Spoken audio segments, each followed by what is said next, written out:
अस्सलाम वालेकुम वरहमतुल्लाहि वबरकातुहू। दोस्तों आउं अली हसन अब्बासी जेकॾहिं मुंहिंजो चैनल पहिरियों दफ़ो ॾिसी ऐं ॿुधी रहिया आहियो त बराए महिरबानी मुंहिंजे चैनल खे सब्सक्राइब कंदा, बेल आइकन खे क्लिक कंदा ऐं जेकॾहिं मुंहिंजी ऑडियो पसंदि अचे त उनखे लाइक कंदा ऐं कमेंट बॉक्स में पंहिंजी राय खां आगाह कंदा।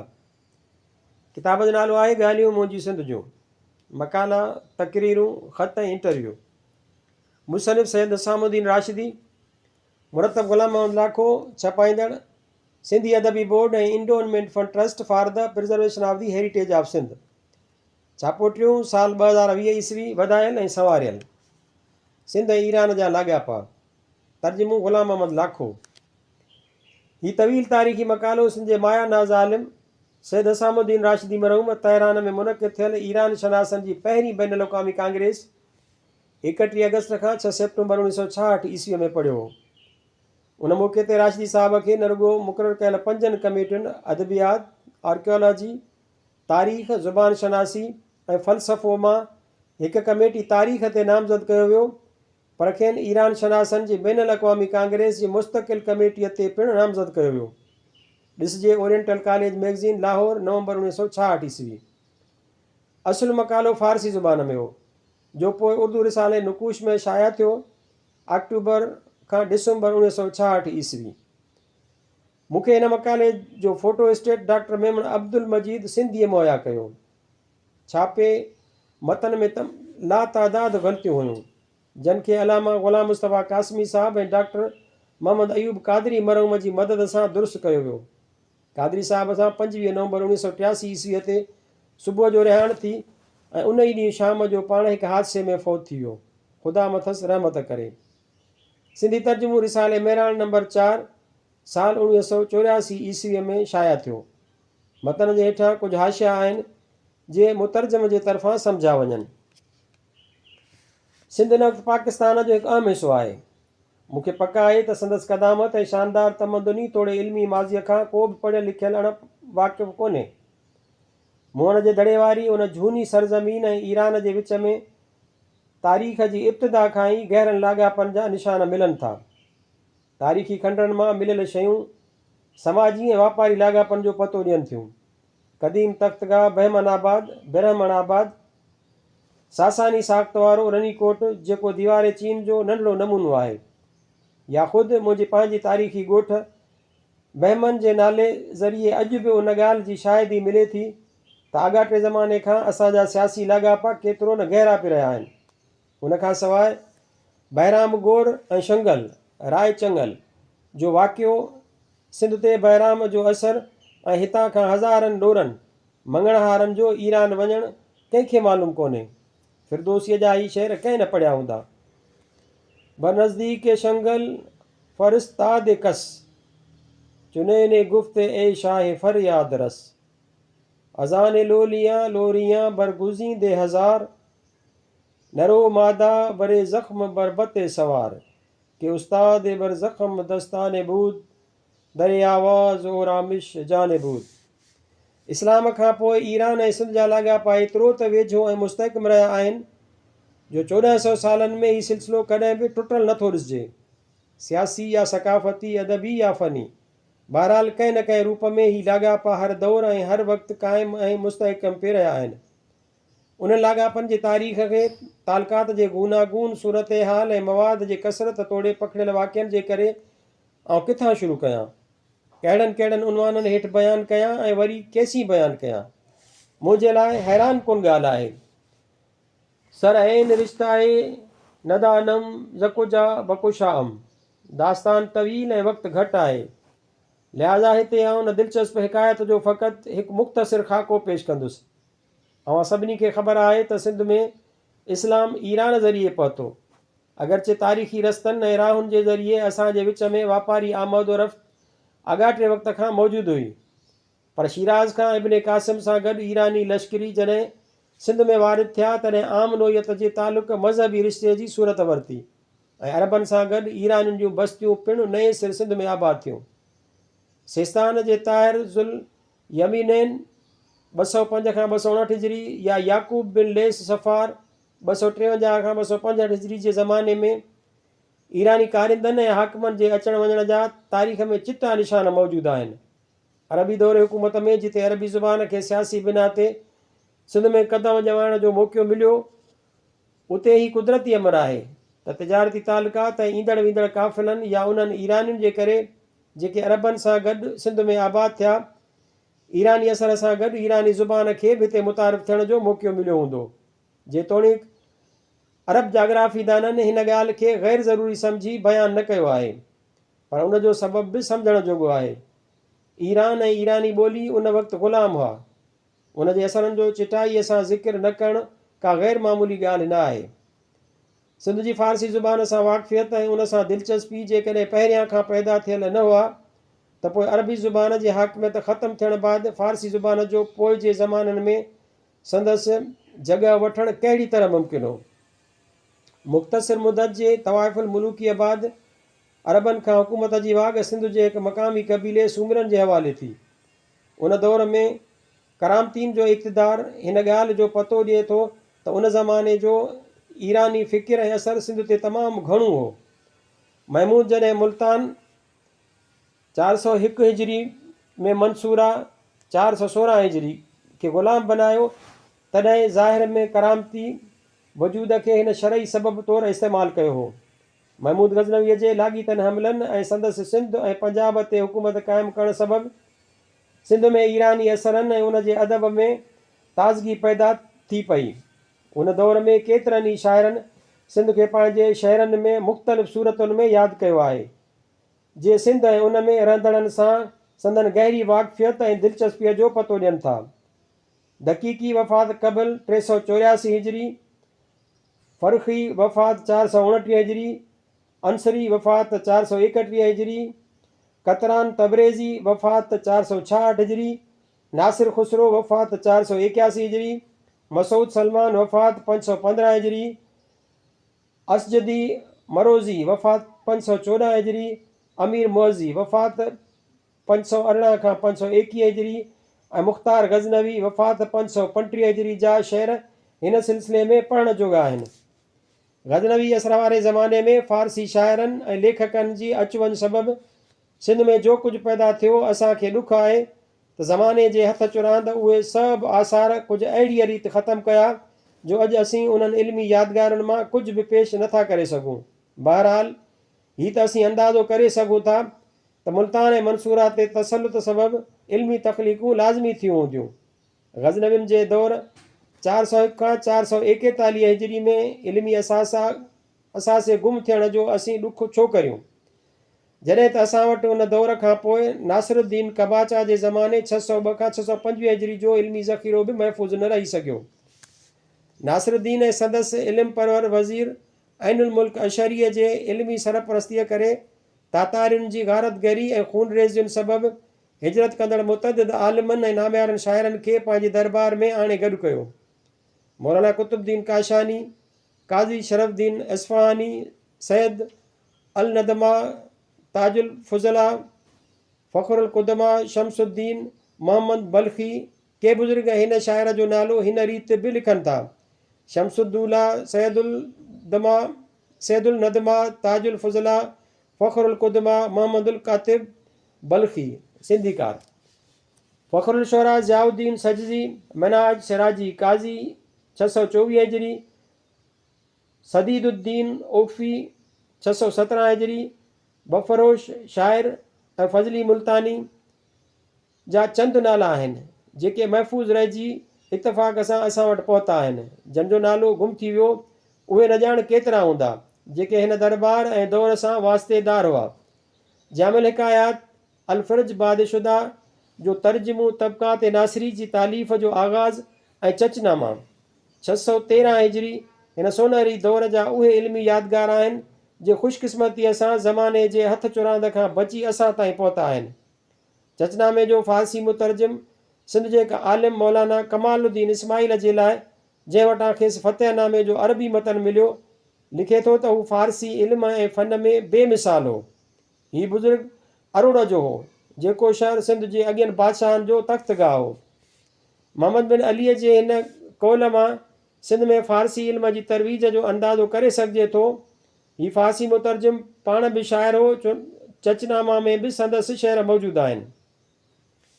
इहा तर्जुम ऐं फ़ख़्र जी ॻाल्हि आहे त फ़ारसी शाइरनि जो सभ खां पहिरियों तज़किरो जंहिंखे दीवान सॾियो वियो आहे सिंध जी सरज़मीन ते मुरतब थियो ऐं पोइ ॿिए क़दीम तरीन तज़किरे लुबाबुल लबाब जी तकमील जो शरफ़ बि सिंध खे ई हासिलु थियो।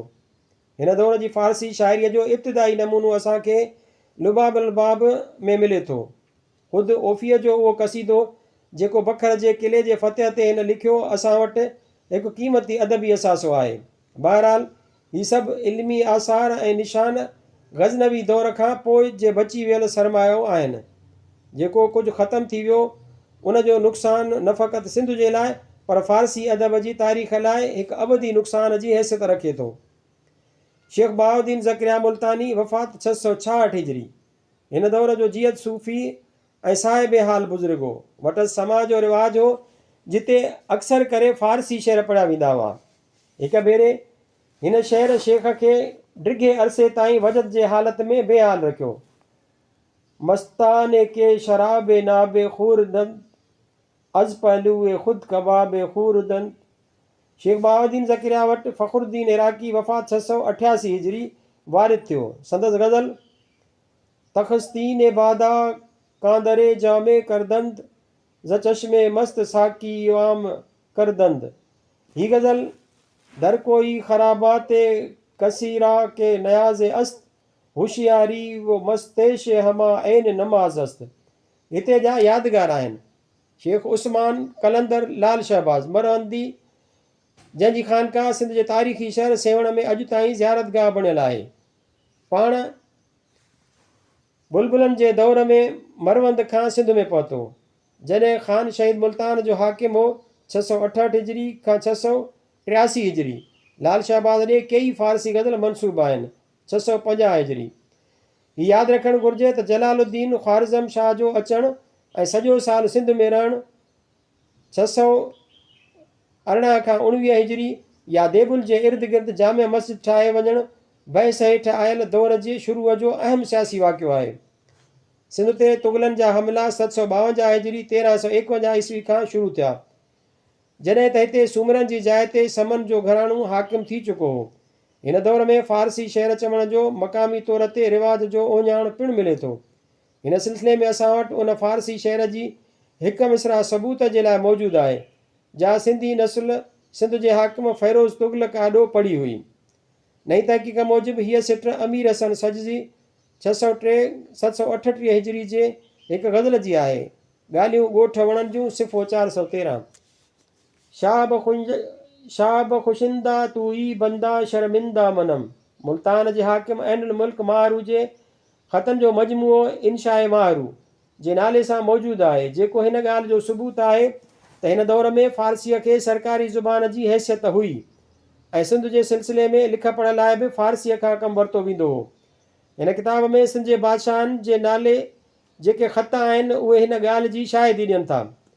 सिंध में हीउ रवाज बि उन ज़माने में ॾिठो वञे थो त माण्हू पंहिंजनि बुज़ुर्गनि जे मुक़बरनि ते फ़ारसी कतबा ऐं शेर लिखाए नसब कंदा हुआ। चुनाचे हाजी तुराबीअ जे मक़बरे ते कतबो 782 हिजरी ऐं मोहम्मद तुग़लक जी आरज़ी क़बर ते सेवण जा कुतबा हिन ॻाल्हि जी शाहिदी ॾियनि था।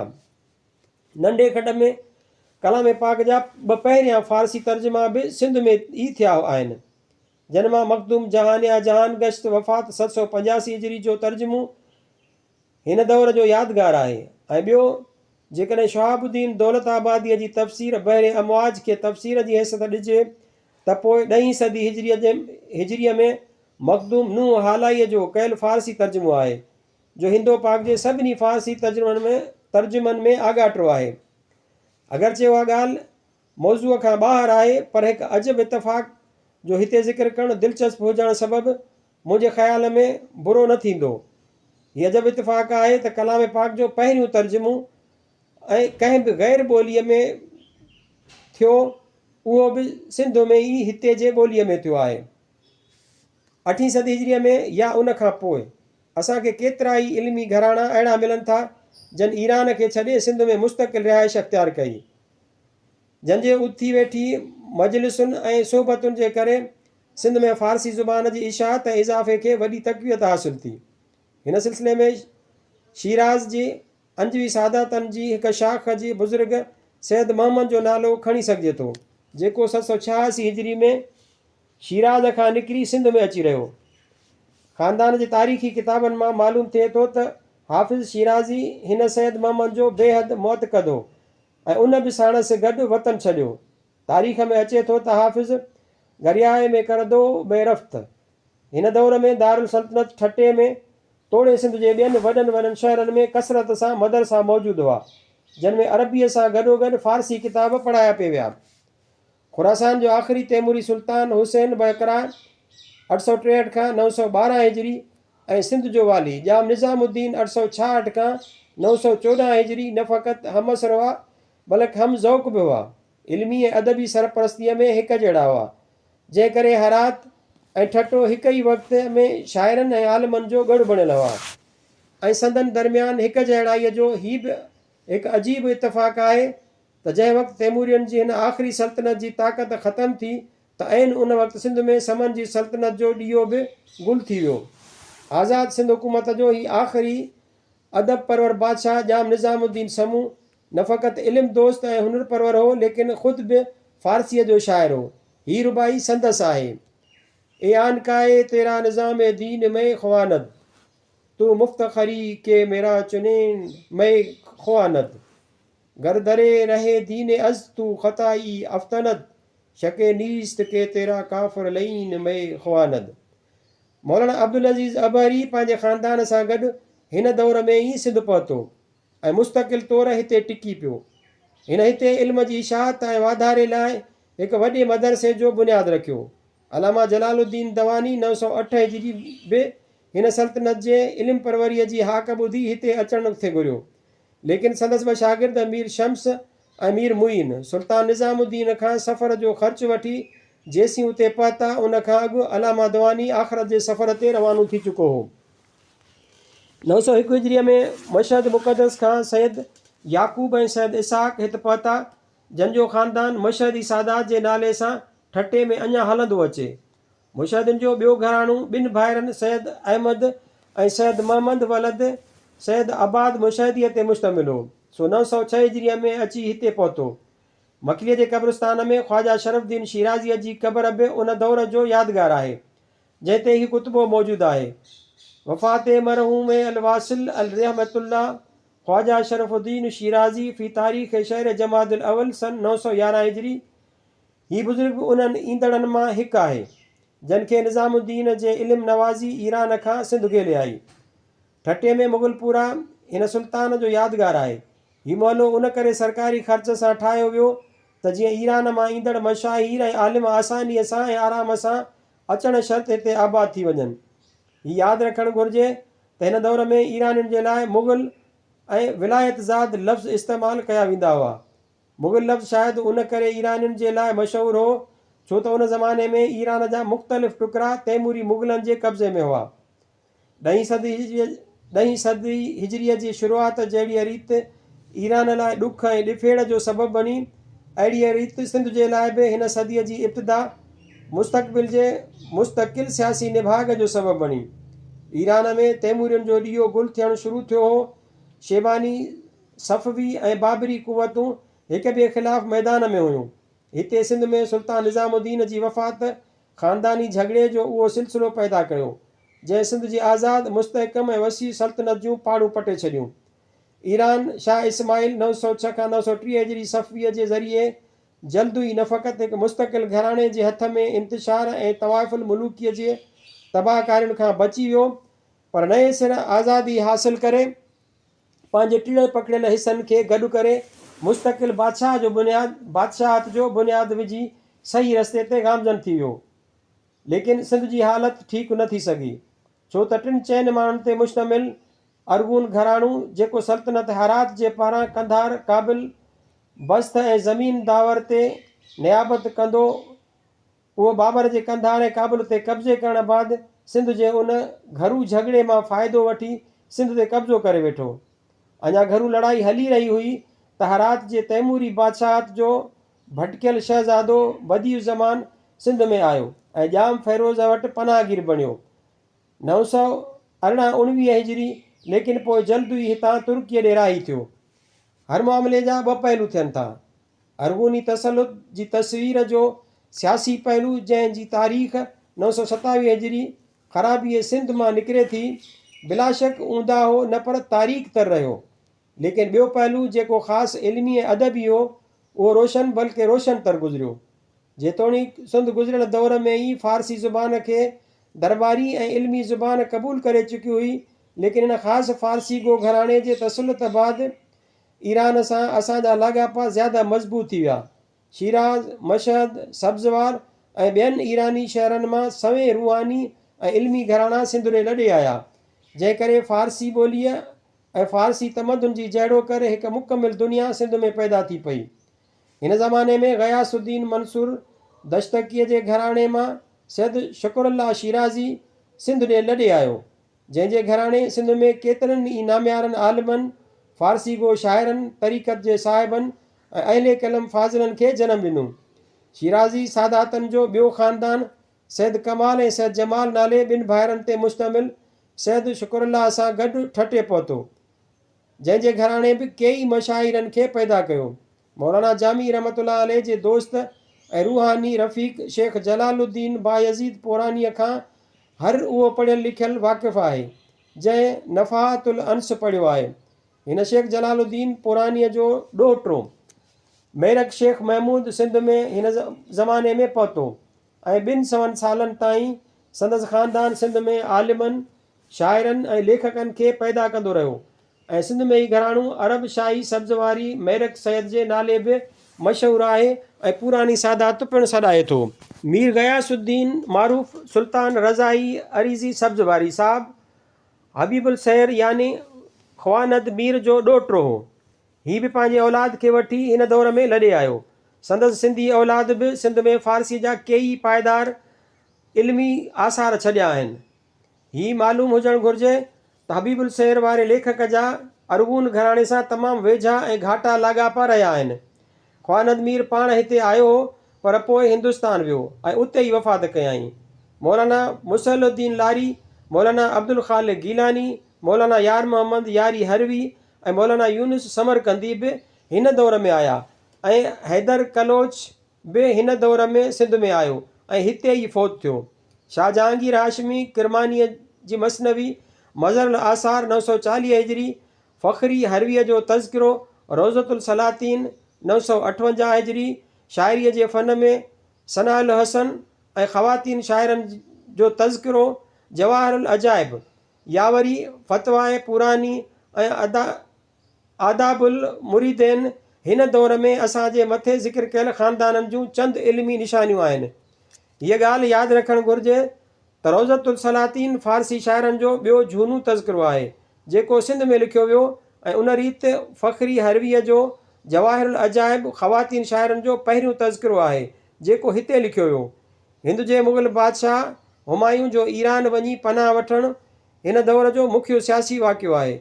हिन ॾस में ही यादि रखणु घुरिजे त उहो शाह हुसैन अरगूनी हो जंहिं सिंध में हुमायूं खे 947 खां 50 हिजरी रहणु न ॾिनो ऐं पंहिंजे समूरियुनि कोशिशुनि नाकाम थियण बैदि ॿियो रस्तो न ॾिसी हू ईरान ॾे सिरात मुस्तक़ीम 950 हिजरी ज़रिए रवानो थियो। शाह तहमासप सफ़ीअ खे हुमायूं बादशाह जेको ख़तु लिखियो उन में शाह हुसैन अरगून जे सियासतकारीअ करे खेसि पहुतल तकलीफ़ुनि जो इशारो हिन रीति कयो आहे।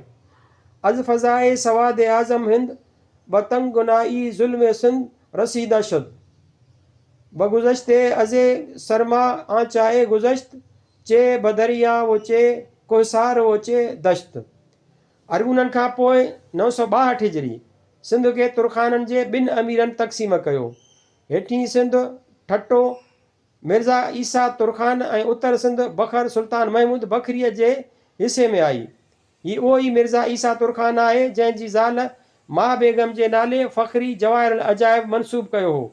लेकिन जॾहिं अकबर बादशाह तख़्त ते वेठो 963 हिजरी तॾहिं मामूली अमीर जे ज़ाल जी भेट में हिकु वॾे बादशाह जी दाई माहम मंगा जे नाले हिन पंहिंजे इंतिसाब खे तब्दील करे छॾियो।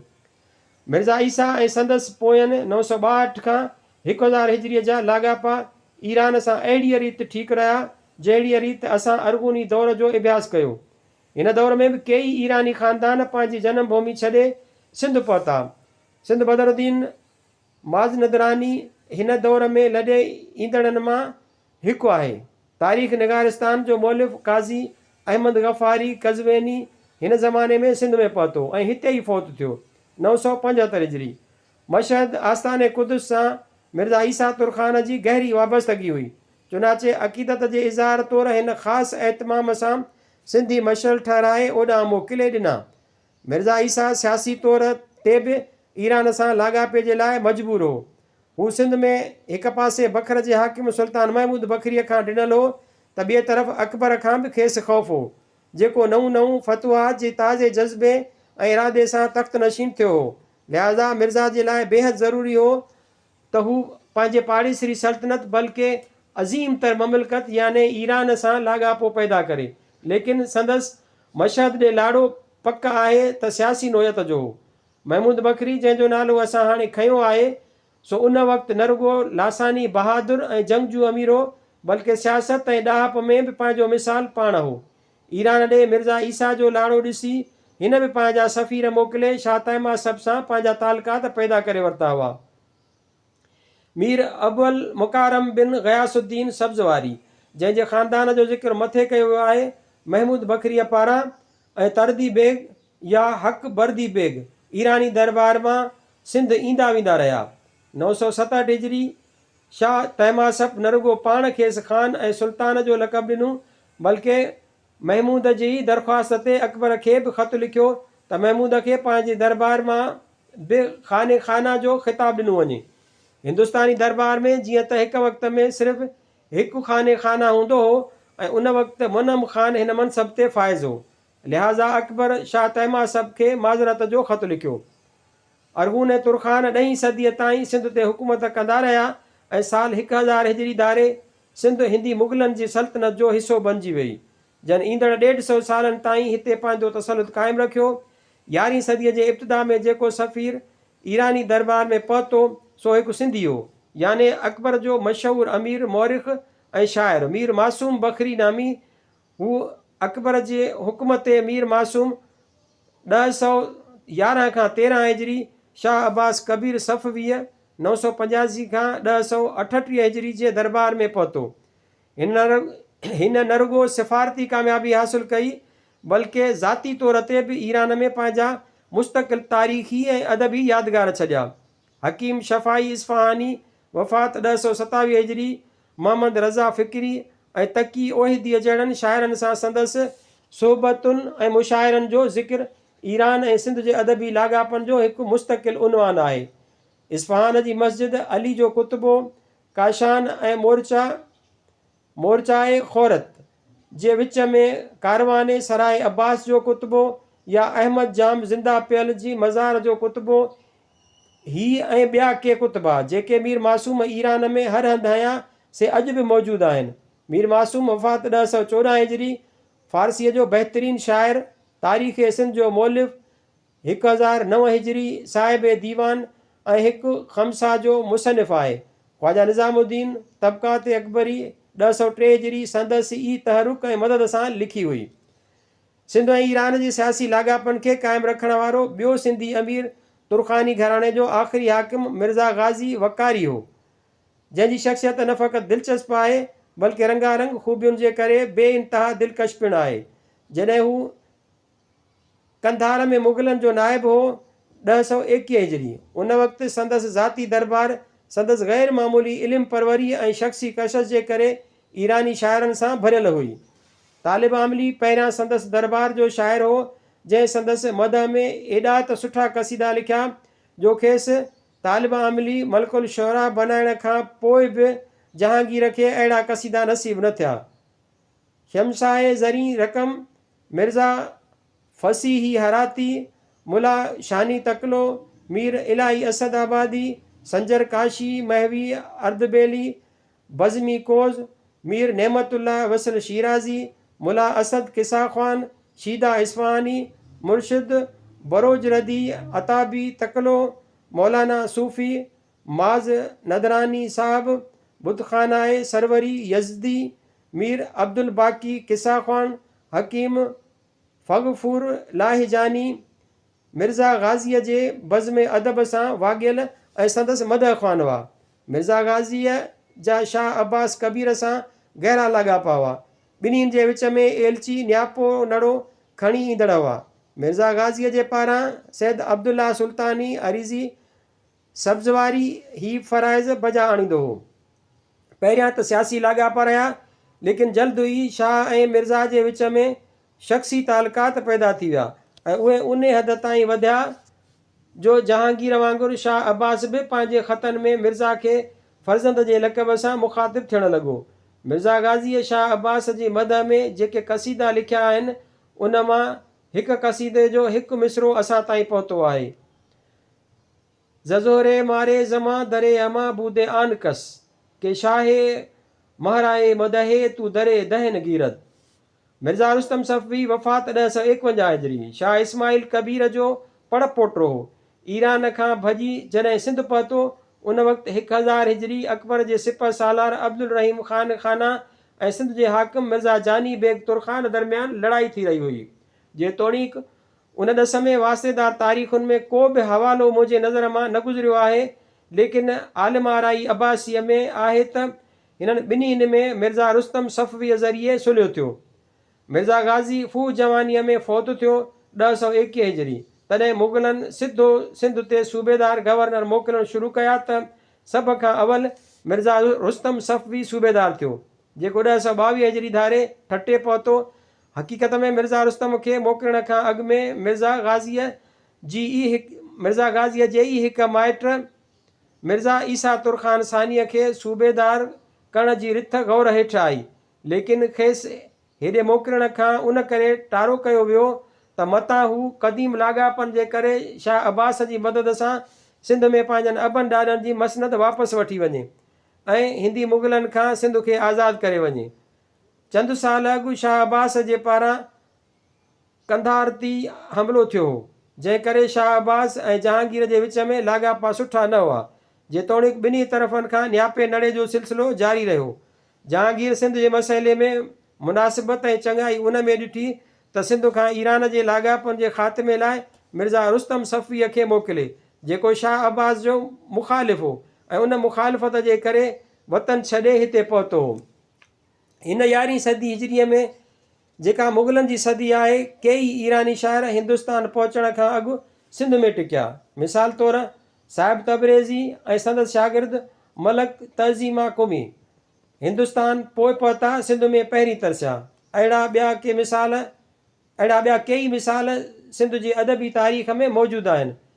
सरमद काशानी शहीद 1070 हिजरी, जेको हिन दौर में ईरान खां ठटे पहुतो हो, सो काफ़ी वक़्तु हिते टिकियो। ठटे जे ई हिकु फ़र्ज़ंद खेसि पाणपणे जी हद खां ॿाहिरि कढी मार्फत जे दुनिया में पहुचायो हो। उहो तुर्क न पर हिंदू बचो अबी चंद हो, जंहिं लाइ सरमद चयो हो, ख़ुदाई केस ऐं सरमद दरीने दीर नमी दानम अबी चंद अस्त या गैर।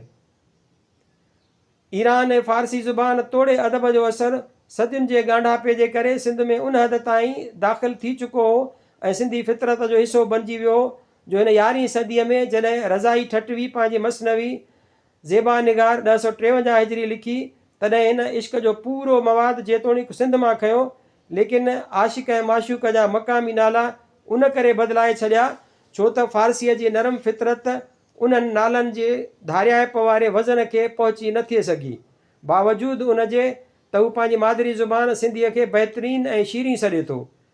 ज़ुबान सिंध शीरी अस्त शीरी बजाए ख़वेश रंगी अस्त रंगी नमी साज़म बयारा सिंधी आमेज़ नया में अज़ ज़ुबान सिंध परहेज़ ज़मुल के पारस आदम परनियारा बयो शानम उरू से दास्ताना जो हरफ़े अज़ आशिके व माशूक दानम बलफ़्ज़े फ़रसे हर यकरा बख़वानम बगवे में नाम हर यक ताबदानी बहंगाम के ऐन दफ्तरे बख्वानी चौधरे माशूक हुस्नो ज़ेब दीदम पे ओ नामे ज़ेबा बर गुजीदम हमा शायरी के मैं बाशद मकामश ज़ादम शहरे हुसन आबाद नामश निगारे अज़ बहरे आशिक साख़तम नाम के नक्शाए ओस्त ज़ेबे लोहे अयाम।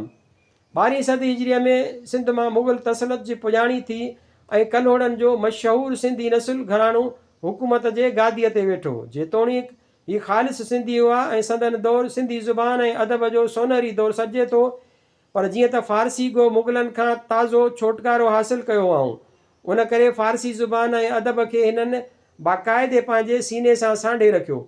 उन करे उन दौर में सिंध में न सिर्फ़ु फ़ारसी ज़ुबान में सभिनी आलमनि ते इल्मनि ते क़ाबिल क़दुरु किताब लिखिया विया, बल्कि कई साहिब दीवान शाइर अहिड़ा पैदा थिया जंहिंजो दर्जो उन दौर में हिंद में रहंदड़ शाइरनि खां कंहिं रीति बि घटि न हो। तहफ़तुल किराम ऐं मकालातुल शुअरा वग़ैरह हिन दौर जूं अहम तरीन इल्मी निशानियूं आहिनि। नादिर शाह जो दिल्लीअ खां मोटंदे सिंध में अचणु हिन दौर जो ईरान जे हवाले सां मुख्य सियासी वाक़ियो आहे। 1152-53 हिजरीअ मियां नूर मोहम्मद 1132 खां 1170 हिजरी सालियानो ॾनु ॾेई ईरान सां पंहिंजनि लाॻापनि खे ठाहियो ऐं नादरी तलवार जी रतो छाण खां पंहिंजे वतन ऐं वतन वासियुनि खे बचाए वरितो, जेका मोहम्मद शाह जे अणॼाणाईअ जे करे दिल्ली ऐं दिल्लीअ वारनि खे ॾिसणी पई। सिंध में नादिर शाह जी आमद मुस्तक़िल इल्मी ऐं अदबी आसार छॾिया आहिनि। हीअ इल्मी आसार ऐं निशानियूं सिंध जे हाकिम मियां नूर मोहम्मद जी तसनीफ़ मंशूरुल वसियत ऐं तारीख़ जे मुतअद्दिद किताबनि ते मुश्तमिल आहिनि ऐं अदब में उहे मुख़ालिफ़ तोड़े मुआफ़िक़ क़सीदा आहिनि जेके नादिर शाह जी आमद ते सिंध जे शाइरनि चया आहिनि। सिंधी शाइरनि तलमीह जे तौर ते बि नादिर शाह खे पंहिंजे शहरनि में यादि कयो आहे। मिसाल तौरु कुर्दगारत दिल्ली दिल आने शे महे पैकरां शोखे मन अंदरे सितम कम तर्ज़ नादिर शाह नीस्त। उन दौर में सरकारी या गैर सरकारी तौर ते ईरान जा कई अमीर आलिम ऐं शाइर सिंध में दाख़िल थिया, जिन मां आशिक़ इस्फ़हानी, मिर्ज़ा जाफ़र शिराज़ी ऐं ॿिया कई शाइर ऐं हुकूमती कारकुन आया, जंहिंजो ज़िक्र मकालातुल शुअरा ऐं तहफ़तुल किराम में मौजूदु आहे। शेख अली हुसैन ऐं ईरान जो मशहूरु मरसियागो शाइर मुला मुक़बल वफ़ात गुजरात 1158 हिजरी पिणु उन दौर में सिंध पहुता हुआ। नादिर शाह 11 मुहर्रम 1153 हिजरीअ ते सिंध मां ईरान लाइ मोटंदे मियां नूर मोहम्मद खे शाह कुली ख़ान जो ख़िताबु ॾिनो, जंहिंजी तारीख़ सिंधी दरबार जे शाइर हिन रीति चई: ए आन काए तूए ब मुल्के दौलते क़ाइम अज़ ख़्वाने तू अफ़तारे कुंद हर साइम ता ममलकते सनद शन शाहत दाद तारीख़ तो शुद्ध शाह कुली ख़ान दाइम। 1152 हिजरी जेसीं नादिर शाह जीअरो हो, ईरान सां असांजा सियासी लाॻापा बराबरि क़ाइमु रहिया। सिंध जा सफ़ीर ऐं ख़ुदि सिंध जे कलोड़े हाकिम जा 2 पुट मुस्तक़िल तौर ते नादिर शाह जे क़त्ल 1160 हिजरीअ ताईं ईरान में रहिया। जॾहिं मोहम्मद मुराद 1164 हिजरी सिंध वापसि पहुतो त शाइरनि संदसि आमद जे मौक़े ते क़सीदा ऐं तारीख़ूं चयूं। मिसाल तौरु बाब मज़दा रसीद ख़ान आली बवतने जाफ़र बा फज़ले खुदा खाने जवान बख्त रसीद अजराए खुरासान बवतन बाज़े रसीद मोहसन। शेख ग़ुलाम मोहम्मद पिणु एलचीअ तौरु नादरी दरबार में आख़िरी वक़्त ताईं रहियो। मीर इब्राहिम शाह हैदराबादी ॿियो सफ़ीर हो जो सिंध मां ईरानी दरबार कई भेरा आयो हुयो। सिंध जे वाली मियां नूर मोहम्मद कलोड़े जी ईरान परस्तीअ जो हिकु ॿियो मुस्तहकम ऐं मुक़दस निशान पिणु आहे जो अॼु बि असांखे उन्हनि ॾींहंनि जी यादि ॾियारे थो। हीउ मुशहद मुक़दस जे कुतुब खाने जे म्यूज़ियम में उहो लासानी कलाम मौजूदु आहे जेको हिन नादिर शाह जे अचण खां अॻु 1148 हिजरी मुक़दस आस्थान ॾे मोकिलियो हो, जंहिंजे सींगार ऐं सूंहं जो मिसाल शायदि ई दुनिया जे कुतुब खाननि में मिले। 13वीं सदी हिजरीअ में टालपुर नाले हिकु ॿियो मक़ामी कबीलो हुक्मरान 1198 खां 1258 हिजरी हो। ख़ुदि टालपुर जी लफ़्ज़ी तरकीब ईरानी ऐं सिंधी लाॻापनि जी हिकु अलामत आहे। ईरान सां हिन घराणे जो तालुक़ु उन हद ताईं ॻंढिजी वियो जो उन्हनि ईरान दोस्तीअ में न फ़क़ति उनखे पसंदि कयो, बल्कि संदन तौर तरीक़ा, हुक्मरानीअ जा क़ाइदा ऐं ज़ाब्ता, रहण सहण, लिबास ऐं खाइण पीअण तोड़े इमारत साज़ीअ ते ईरानी असरु ग़ालिबु ॾिसिजे थो। काचारी बादशाहनि सां संदन गहरा लाॻापा हुआ। वकीलनि जी अचु वञु ऐं सूखिड़ियुनि पाखिड़ियुनि जी ॾे वठु आख़िर ताईं जारी रही। मिर्ज़ा मोहम्मद अलीअ खे सफ़ीर तौरु 1214 हिजरीअ में ईरान मोकिलियो वियो, जेको वापसीअ ते फ़तेह अली शाह काचार जी सफ़ीर मिर्ज़ा इस्माइल खे पाण सां वठी आयो। हिननि सफ़ीरनि जे अचु वञ जूं तारीख़ूं मक़ामी शाइरनि जे दीवाननि में मौजूदु आहिनि। सिंध जो मशहूरु मर्सियागो शाइर सैद साबित अली शाह 1219 हिजरी में ईरान जी सिफ़ारत तां वापसि पहुतो, जंहिंजी तारीख़ मीर माइल चई आहे। मीर ग़ुलाम मोहम्मद ठटवी सिफ़ारत तां 1225 हिजरी में वापसि थियो त संदसि आमद जी तारीख़ चई वई। टालपुर हाकिम पाण फ़ारसीअ जा मुसनिफ़ ऐं साहिब दीवान शाइर हुआ।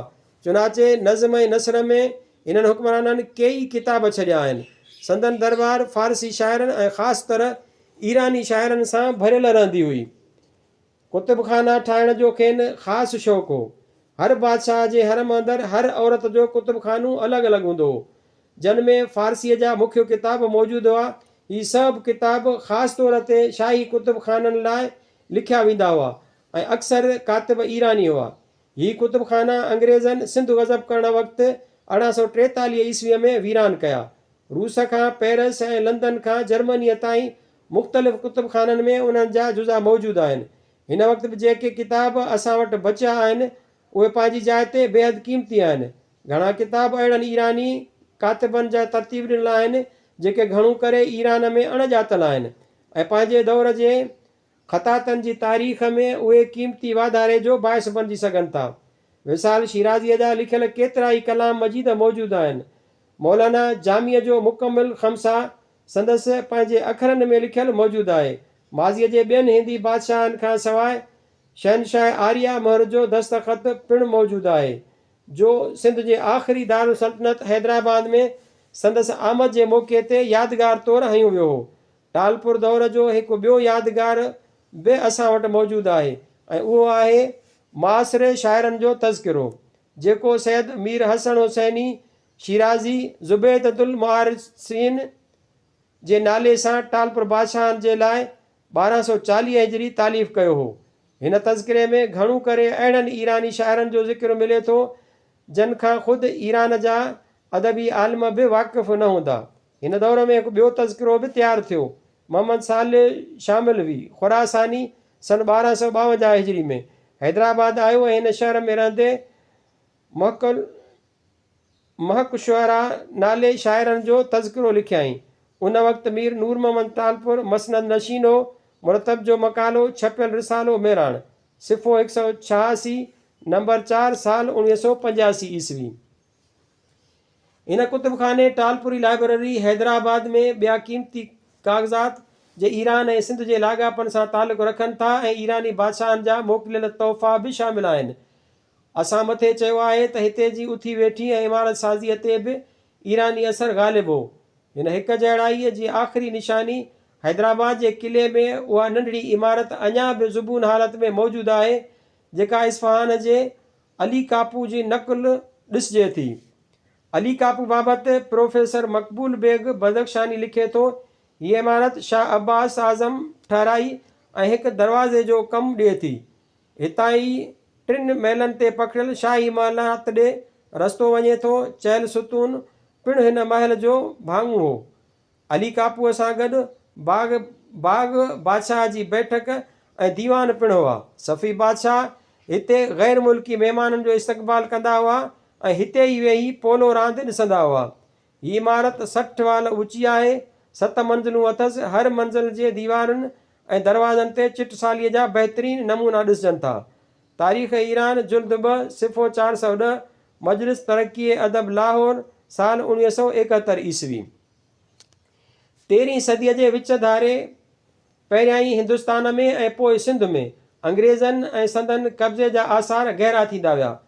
मुसलमाननि खे उन जो काफ़ी अहसासु हो, लेकिन मुस्लिम हाकिम उन हद ताईं कमज़ोर थी चुका हुआ ऐं मुग़ल सल्तनत जी वहदत उन हद ताईं ख़तमु थी चुकी हुई ऐं नंढनि नंढनि टुकरनि में तक़सीम थी वई हुई जो कंहिं ॿाहिरें ताज़ा दम क़ुवत जो मुक़ाबिलो करणु संदसि लाइ नामुमकिन हो। हिन दौर जा रिसाला, किताब ऐं शाइरनि जा दीवान हिन ॻाल्हि जी शाहिदी ॾियनि था त हिंद जो ख़्वाह सिंध जो मुस्लमान हर वक़्तु ईरान जी तरफ़ वाझाईंदो हो। खेनि यकीन हो त ईरान ज़रूरु हिन ॾुखे वक़्त में मदद कंदो। हिन दौर जो हिकु हिंदी शाइर ज़हूरुल्ला नवा, जंहिंजा वॾा 7वीं सदी हिजरीअ में ईरान खां हिंद पहुता हुआ, सो सिंध ऐं हिंद जे हिन हालत खां मुतासिर थी ईरान जे तरफ़ वियो ऐं उते पहुची हिन तारीख़ जहां कुशाई नादरी जे मौलिफ़ मिर्ज़ा महदीअ जे ॾोहिटे मिर्ज़ा ज़किया आॾो ही शेर पढ़ियो: तंग दिले बीमार जां बर लबे बे ईरान आमदम, अंदरीने दारुल शिफा मोहताज दरमान आमदम। ही फ़तेह अली शाह काचार 1797 1834 ईस्वी जो दौर हो।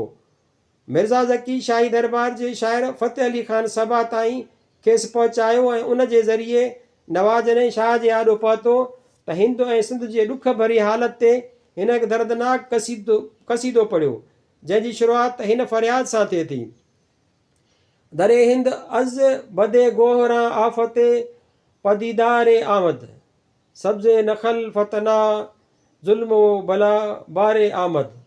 ऐं अॻिते हली चवे थो: अहवाले हिंदुस्तान ज़िमन कुने गोश ए शाह रमन, दर हिंदो सिंध व हमे दकन रायते नगो निसार आमदा।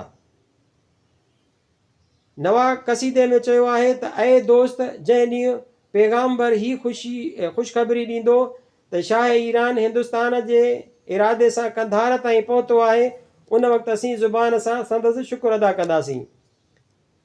साज़द ज़े कुंदिश परे दहन गवीद चे मनहा नागहान, याराने पे हिंदुस्तान शाहम बकंधार आमदा।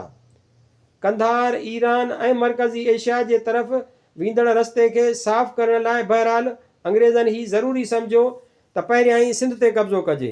चुनाचे दहलीअ ते तसलुत 1857 ईस्वी करण खां 14 साल अॻु हिननि 1843 ईस्वी सिंध ते कब्ज़ो कयो। आज़ाद सिंध जी हुकूमत ऐं ईरानी ममलकत जे लाॻापन जे आख़िरी निशानी असां वटि यादगार तौर ते उहो लाजवाब कलाम मजीद आहे, जेको टालपुरनि जे आख़िरी आज़ाद सुल्तान मीर मोहम्मद नसीर ख़ान 1258 हिजरीअ में मशहद मुक़दस जे लाइ सिंध खां मोकिलियो हो, जेको अॼु बि उते जे म्यूज़ियम जी ज़ीनत बणियल आहे। ही कलाम मजीद उन क़ुर पाक खां जेको 100 साल अॻु सिंध खां मोकिलियो वियो हो, सींगार ऐं सूंहं में कंहिं रीति बि घटि कोन्हे।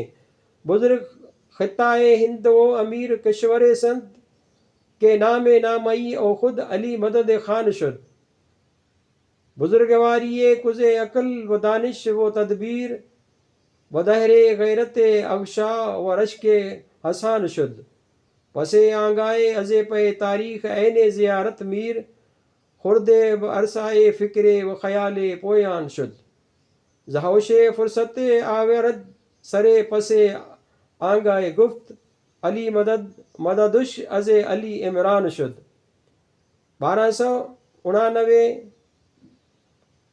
1294 जी।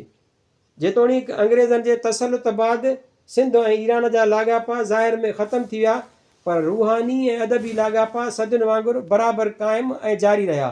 हिन वक़्तु सिंध पाकिस्तान जो हिसो आहे। पाकिस्तान ऐं ईरान जे सुठनि लाॻापनि जी सूरत हाल कंहिं रस्मी तारुफ़ जी मुहताज कोन्हे। कराची 2/8/1966 ईस्वी। हवाला ऐं हाशिया ऐं बिब्लोग्राफी तमामु तवील आहे। जेकॾहिं को मुहक़िक़ तारीख़ जो शागिर्दु इन्हनि खे जो मुतालियो करणु चाहे त हिन किताब खे मुताले अंदरि आणे उहो सभु कुझु ॼाणे सघे थो।